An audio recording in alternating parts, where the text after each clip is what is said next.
Então, agora, né, a gente falou muito sobre a metanoia, que processo é esse, como é que Jung e outros pensadores viram. Então, agora eu vou me adentrar nas duas colocações feitas por Jung sobre a metanoia, que é o confronto com os opostos e o confronto com a finitude e a morte, né? Então, essa imagem também eu acho muito linda, porque o que ele está propondo para a gente lá, né, quando ele vai falando da metanoia, é a gente cada vez mais sair da periferia egóica para a gente ir nessa circunvolução, se adentrando na nossa essência, no nosso centro, no nosso self. Então, essa imagem eu acho que representa, né, tudo isso que ele tem falado para a gente, ok? Então, esse é o livro que eu falei, já está no sebo, não estou fazendo propaganda nenhum dele, mas é um livro bom, que vai justamente falar dessa dupla realidade, né? Da primeira metade como a diástole e da segunda metade como a sístole. Tanto é que quase podemos falar de uma psicologia do amanhecer e outra do entardecer da vida.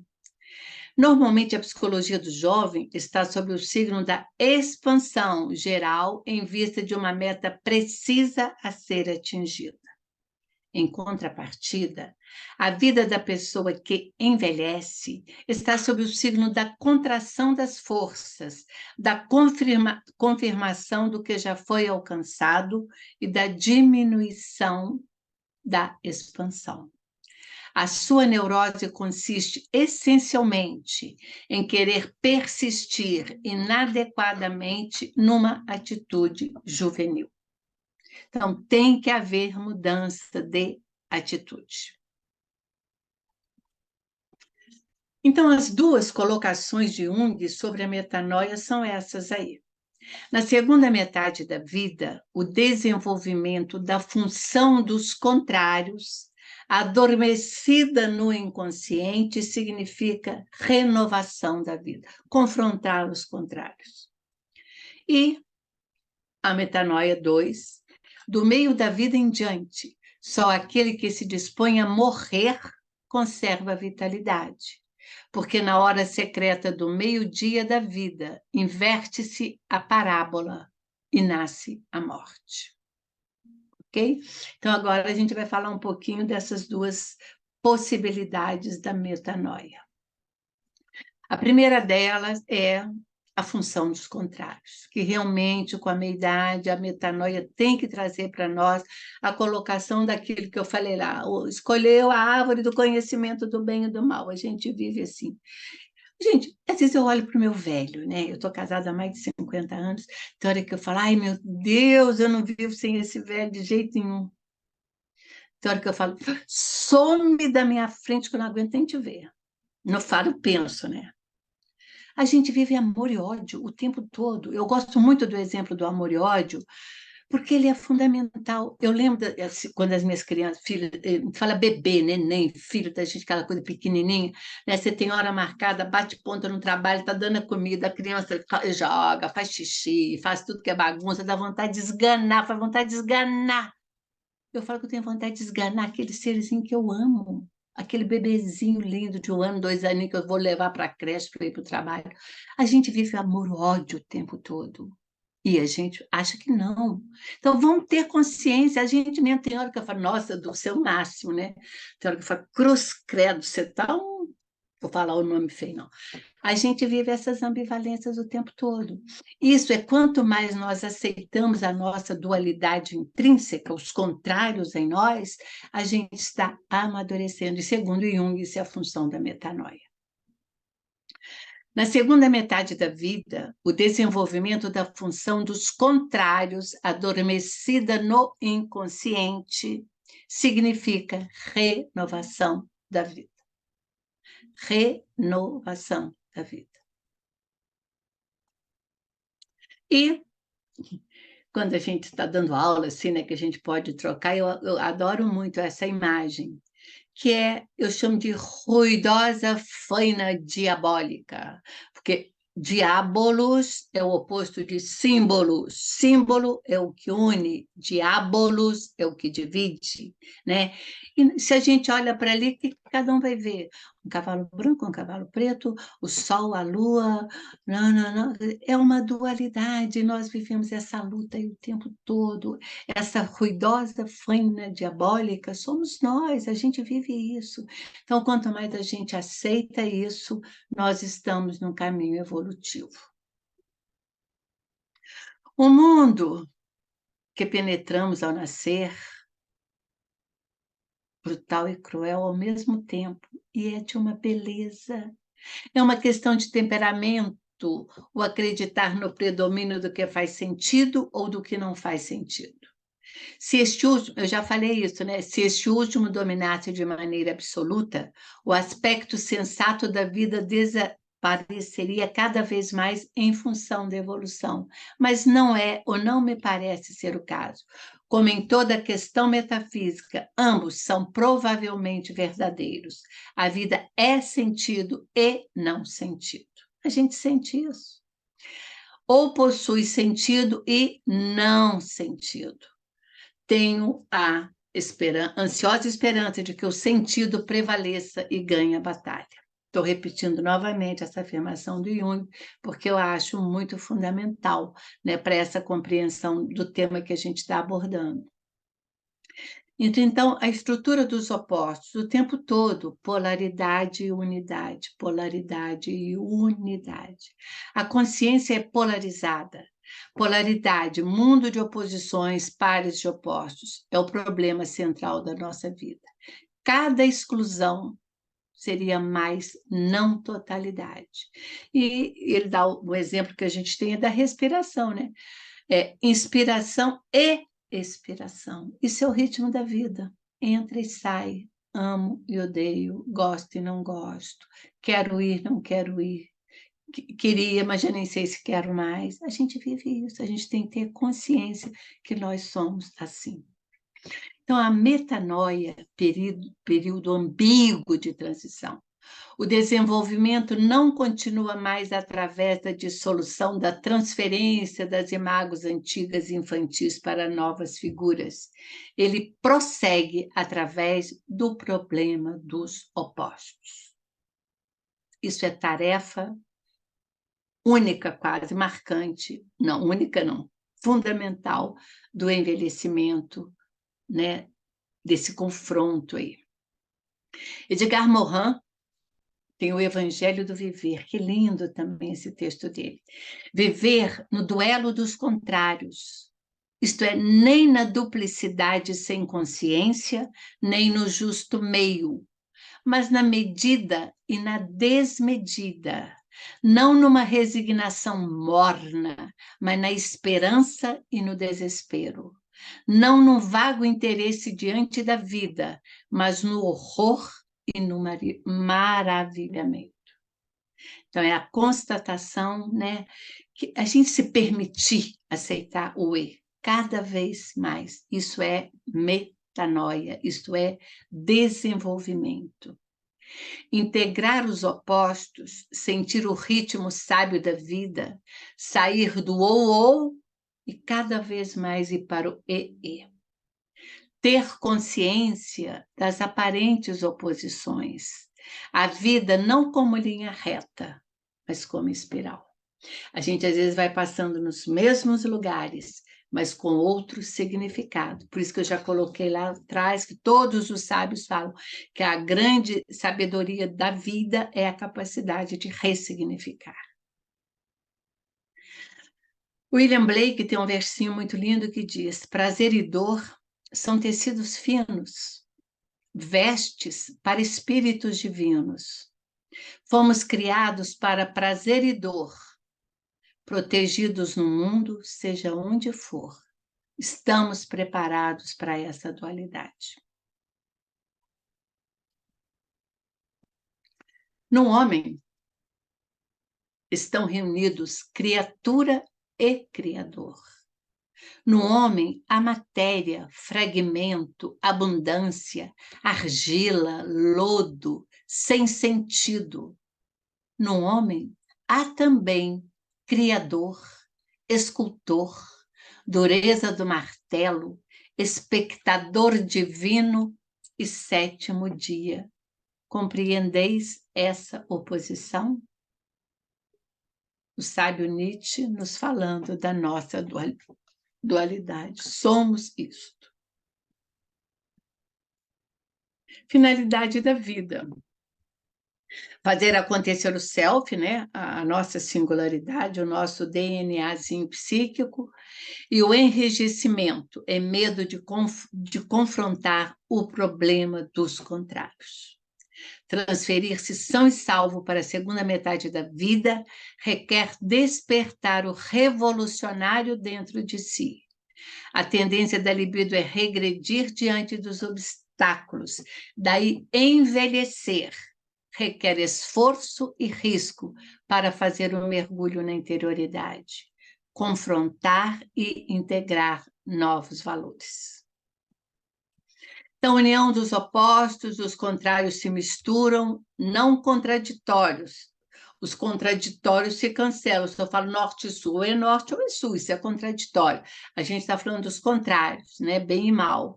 É uma gangorra, toda virtude tem os seus vícios. Então, a evolução, isso aí o Jung fala, repete, repete, é justamente sairmos cada vez mais do ou para o e. Integrar os opostos, inserir na dinâmica criativa da vida. Gente, essa imagem é tão linda, né? Somos nós. Olha que coisa linda, a natureza. Ó, aqui a nossa coquinha. 2 hemisférios. Lógico, matemático, racional. Tchá, tchá, tchá, tchá. Criativo, poético, lunar. Olha que lindo, somos nós.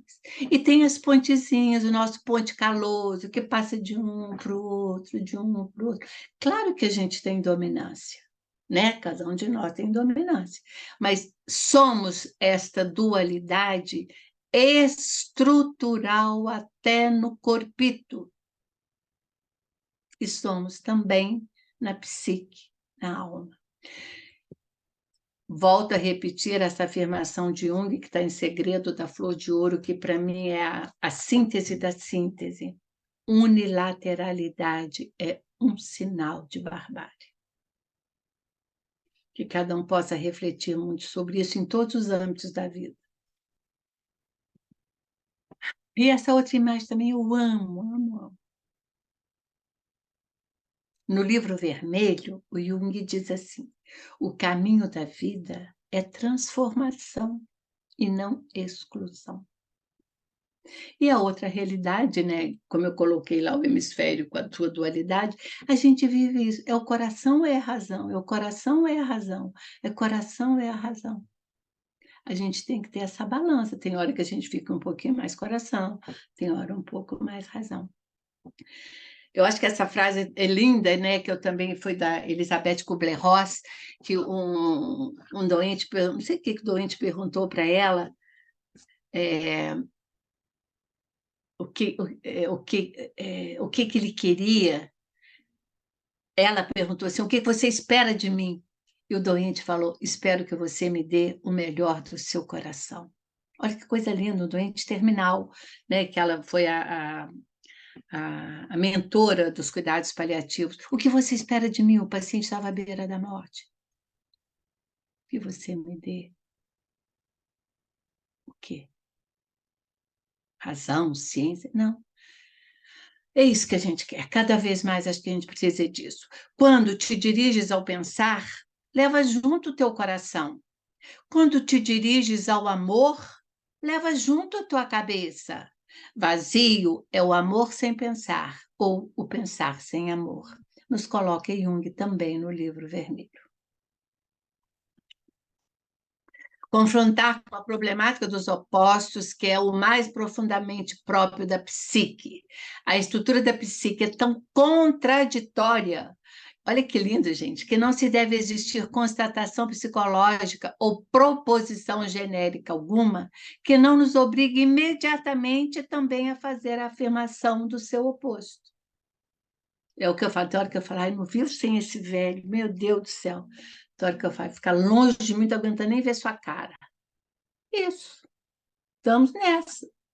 Eu estou dando exemplo do velho, mas eu falo isso comigo mesmo. Então eu falo assim, nossa, Du, você está ao máximo, hein? Então eu falo, nossa, você está uma porcaria, né? E aí? É a gente nas nossas ambivalências. Assim, todo vivente é energia e está fundado sobre a contrariedade. A meta digna de ser buscada não é uma conversão de um valor ao seu contrário, mas uma manutenção dos valores anteriores, junto com o reconhecimento da sua contrapartida. Eu deixei de amar e odeio, ou eu odiava e passei a amar. Não, eu amo e odeio. A gente vive essa ambivalência. Então, a dualidade corpo e alma, né? Nós somos essa contradição, está lá no mito das origens, a serpentezinha aí tentando, e aí eu recorri um pouquinho ao grande Platão, né? Então, ele vai falar da a questão básica da contradição do homem, o mundo, a racionalidade, o mundo ideal, o demiurgo, e a irracionalidade, o mundo sensível e da necessidade. Quer dizer, o homem, por essência, é uma tensão a resolver-se. E ele cria um mito lindo, né? O mito do Platão, depois quem tiver interesse, busque no Google, a parelha alada. Então, tem ali uma... Nós somos isso, é o cavalo negro e o cavalo branco, né? Significando a nossa dualidade. E nós somos o, como é que fala? O administrador, né? O cavaleiro, regendo os dois, segurando os dois. Isso somos nós, parelha alada, bem e mal. Enantiodromia. Tudo se faz por contraste, da luta dos contrários surge a mais bela harmonia. É também um fragmento de Heráclito, que foi um dos pensadores básicos para Jung, um dos filósofos básicos da teoria junguiana, né? Integrar os opostos é inserir na dinâmica criativa da vida. O velho Heráclito, que era realmente um grande sábio, descobriu a mais fantástica de todas as leis da psicologia, a função reguladora dos contrários.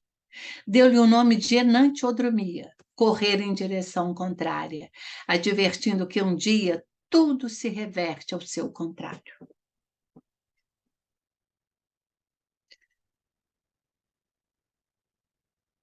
Encontramos aqui a grande lei da vida. Olha o que Jung diz, que é a enantiodromia, ou seja, a conversão ao contrário, que pouco a pouco torna possível a unificação das duas componentes opostas da personalidade, pondo um fim à guerra civil que nela se trava. Olha como ele mostra que a gente está o tempo todo, né? Dualidade. Enantiodromia. Só escapa a crueldade da lei da enantiodromia, porque a enantiodromia é o revirão abrupto, né? Então, às vezes, assim, a gente tem surto que a gente fala, ah, não acredito que era eu. É uma coisa que estava muito lá embaixo, precisando vir à tona. A gente acha que está surtando, mas é uma busca de equilíbrio. Isso é um momento de enantiodromia. Quem é capaz de diferenciar-se do inconsciente colocando ostensivamente à sua frente, como algo à parte, distinto de si, né? Numa linguagem mais simples, a gente pode falar, é encarar a própria sombra, né? Que a gente não quer olhar muitas vezes. Tudo é e não é assim. Mas o mais importante é que este tudo não é assim diz respeito ao âmago da questão. Tudo não é assim. Isso é o âmago da questão. Gente, isso também coloca uma humildade na gente, né? Se a gente de fato vive isso. Quanta briga boba a gente tem, eu vejo aqui com o meu velho, né? Tititi, bobeira, imaturidade, falta de aceitar essa diferença. Ok, é assim que é.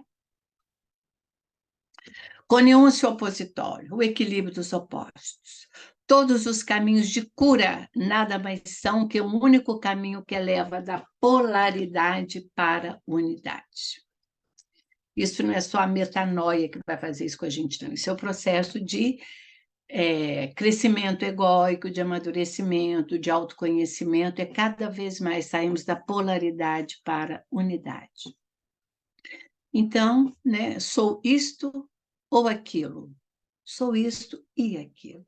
Porque quanto mais a gente aceita a nossa polaridade, nós nos abrimos a acolher a diferença, a acolher o outro. Coisa que está tão em falta no nosso mundo, né, no nosso cotidiano. Ruidosa faina diabólica.